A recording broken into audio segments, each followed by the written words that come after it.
Hi hello வணக்கம். எல்லோரும் எப்படி இருக்கீங்க? நல்லா இருக்கீங்களா? சாப்பிட்டீங்களா? ஓகே, இன்றைக்கி நம்ம வீடியோவில் என்ன பார்க்க போகிறோம் அப்படின்னா, இந்த வண்டி கடையில் ரோட்டு கடையிலலாம் கிடைக்கும் பாருங்கள் குருமா, அதுதான் எப்படி செய்யுதுன்னு பார்க்க போகிறோம். சரி வாங்க எப்படி செய்யுதுன்னு பார்க்கலாம். ஒரு மூடி அளவுக்கு தேங்காவை நல்லா அந்த பின்னாடி ஒரு பிளாக் கலர் நீக்கிட்டே போட்டிருக்கேன். கூடவே வந்து ஒரு 4 ஸ்பூன் அளவுக்கு பொட்டுக்கடலை, ஒரு அரை ஸ்பூன் அளவுக்கு கசகசா இது கூடவே சேர்த்துருக்கேன். கூடவே ஒரு அரை ஸ்பூன் அளவுக்கு சோம்பு சேர்த்துக்கலாம்.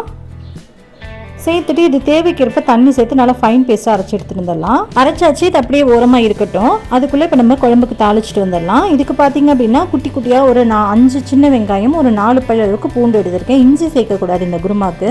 கூடவே ஒரு பெரிய பல்லாரி வெங்காயத்தை நல்லா பொடியாக கட் பண்ணி எடுத்துகிட்டு, ஒரு மீடியம் சைஸ் தக்காளி 3 தக்காளி எடுத்திருக்கேன். அதையும் வந்து பொடியாக கட் பண்ணி எடுத்திருக்கேன். இப்போ பார்த்திங்க அப்படின்னா ஒரு கடாயில் வந்து கடாய் சூடானதுக்கப்புறம் 2 டேபிள் ஸ்பூன் அளவுக்கு எண்ணெய் சேர்த்துட்டு ஒரு அரை ஸ்பூன் அளவுக்கு சோம்பு பவுடர் சேர்த்துருக்கேன். கூடவே பார்த்திங்கன்னா நம்ம எடுத்து வச்சுருக்க பூண்டையும் சின்ன வெங்காயத்தையும் தட்டிட்டு இது கூட சேர்த்துக்கோங்க எண்ணெயில். இது நல்ல ஒரு ஃப்ளேவராக இருக்கும். சேர்த்துட்டு இது லைட்டாக கலந்து விட்டுக்கோங்க. லைட்டாக செவந்ததுக்கப்புறமா நம்ம எடுத்து வச்சுருக்க பல்லாரி வெங்காயத்தை இது கூட சேர்க்கணும்.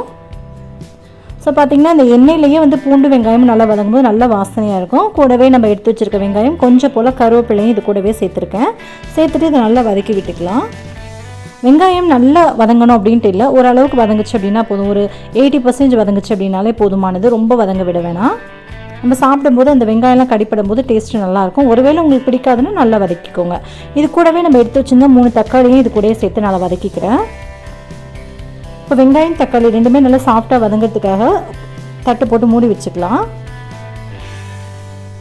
ஸோ பார்த்திங்கன்னா சீக்கிரம் வதங்கணும் அப்படின்றதுக்காக தேவைக்கேற்ப உப்பையும் இது கூடயே சேர்த்துருங்க. குருமாவுக்கு எவ்வளோ உப்பு தேவையோ அதை சேர்த்துட்டு அப்படியே க்ளோஸ் பண்ணி வச்சிட்டோம் அப்படின்னா அந்த உப்புலேயே வந்து வெங்காயம் தக்காளி நல்லா வந்து ஊறி வந்துடும், வதங்கி வந்துடும். ஸோ இதுக்கிடையில் பார்த்திங்க அப்படின்னா ஒரு பக்கம் நான் வந்து இட்லி ஊற்றி வச்சிடுறேன். ரொம்ப சீக்கிரமாக வச்சிடலாம் இந்த குருமா. இந்த இட்லி வேகிறதுக்குள்ளேயுமே வந்து குருமாவும் ரெடி ஆகிடும். ஒரு பக்கம் இட்லி வந்து வேக வச்சிடலாம். ஸோ அடுத்த பக்கம் பார்த்திங்க அப்படின்னா நம்ம சேர்த்துருக்க வெங்காயம் தக்காளி நல்லாவே வதங்கியாச்சு. தக்காளி நல்லா சாஃப்டாக வதங்குற வரைக்கும் வேக வைக்கணும். இப்போ தக்காளி நல்லா சாஃப்டாக இருக்குது. இப்போ நம்ம மசாலாலாம் சேர்த்துடலாம். 1 ஸ்பூன் அளவுக்கு மிளகாய்த்தூள், 2 ஸ்பூன் அளவுக்கு சிக்கன் பவுடர், கூட ஒரு அரை ஸ்பூன் அளவுக்கு மஞ்சள் தூள் சேர்த்துக்கோங்க. சேர்த்துட்டு இதில் கலந்து விட்டுக்கலாம். ஸோ மசாலா சேர்க்கும் போது பார்த்திங்க அப்படின்னா நம்ம ஆயில் மட்டும் தானே சேர்த்துருக்கோம். அப்போ வந்து ரொம்ப சீக்கிரமாகவே மசாலா கரைஞ்சி போயிடும். அதனால் கொஞ்சம் போல் இதில் ஒரு 1/4 கப்புக்கு கொஞ்சம் அதிகமாக ஒரு அரை கப் அளவுக்கு தண்ணி இது கூட சேர்த்துருங்க. லைட்டாக அந்த மசாலாவுடைய வாசனை போனதுக்கப்புறமா இது கூட ஒரு அரை கப் அளவுக்கு தண்ணி சேர்த்துக்கோங்க. சேர்த்துட்டு லைட்டாக வதக்கி விட்டுக்கலாம். இப்போ இந்த பச்சை வாசனை இதில் உள்ள அந்த மிளகாய்த்தூளுடைய வாசனை எல்லாமே போகணும். அது வரைக்கும் இது ஒரு 2 நிமிஷத்துக்கு கொதிக்க வச்சுக்கலாம். இந்த அளவுக்கு கொதிச்சதுக்கப்புறமா நம்ம ஏற்கனவே அரைச்சி வச்சுருக்கோம்ல தேங்காய், அதை வந்து இது கூட சேர்த்துக்கலாம். இந்த குருமா வந்து நல்ல தண்ணி மாதிரி வைக்கணும். தண்ணி மாதிரி வச்சிங்க அப்படின்னா டேஸ்ட்டு ரொம்பவே சூப்பராக இருக்கும். நம்ம அரைச்சி வச்சுருக்க தேங்காவை இது கூட சேர்த்தாச்சு. சேர்த்துட்டு மிக்ஸி ஜார் கப்பை வந்துட்டு நல்லா அலசிட்டு இது கூட கொஞ்சம் தண்ணி இல்லாமல் நிறையவும் தண்ணி சேர்க்க போகிறேன்.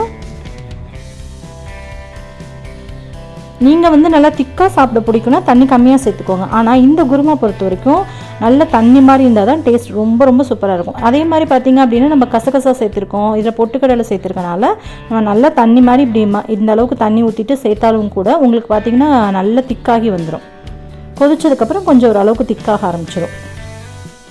இப்போ பாருங்கள், நான் கிட்டத்தட்ட 1.5 லிட்டர் அளவுக்கு தண்ணி சேர்த்துருக்கேன். 3 சொம்பு அளவுக்கு தண்ணி சேர்த்துருக்கேன். எவ்வளோ தண்ணியாக இருக்குது, நல்ல இந்த அளவுக்கு வாட்டரியாக இருந்துச்சு அப்படின்னா நல்லா கொதிச்சதுக்கப்புறமா நல்லா திக்காகும். அப்போ ரொம்ப நல்லாயிருக்கும். இட்லி கூட சாப்பிட்றதுக்கு ரொம்ப நல்லாயிருக்கும். இட்லியும் ஒரு பக்கம் ரெடி ஆயாச்சு. பாருங்கள், இட்லி நல்லா சூப்பராக இருக்குது. முழுக்க வந்து இந்த இட்லி வந்து ரேஷன் அரிசியில் தான் செஞ்சேன். எப்படி வந்து ரேஷியோ போடணும் அப்படின்றது நம்ம சேனல் நீங்கள் ரெகுலராக ஃபாலோ பண்ணிங்கன்னா கண்டிப்பாக தெரிஞ்சிருக்கும். நம்ம சேனலில் நிறைய இட்லி மாவு சம்மந்தமான வீடியோஸ் வந்து ஷேர் பண்ணியிருக்கேன். வீட்டில் இட்லி மாவு பிஸ்னஸ் பண்ணுறேன் அப்படின்றதுனால நிறைய இட்லி மாவு வீடியோஸ் வந்து எவ்வளோ ரேஷியோவில் போடணும், எப்படி போடணுன்றதை நான் ஷேர் பண்ணியிருக்கேன். இங்கே பாருங்கள், குருமா சூப்பராக ரெடி ஆயாச்சு. அவ்வளோதான். இந்த அளவுக்கு தனியாக இருக்கும்போது இந்த குருமா ரொம்பவே நல்லாயிருக்கும். கண்டிப்பாக இதே மாதிரி நீங்கள் ட்ரை பண்ணி பாருங்கள். கடைசியாக மல்லித்தலை தூவி இறக்கும்போது அவ்வளோ வாசனையாக இருக்குங்க.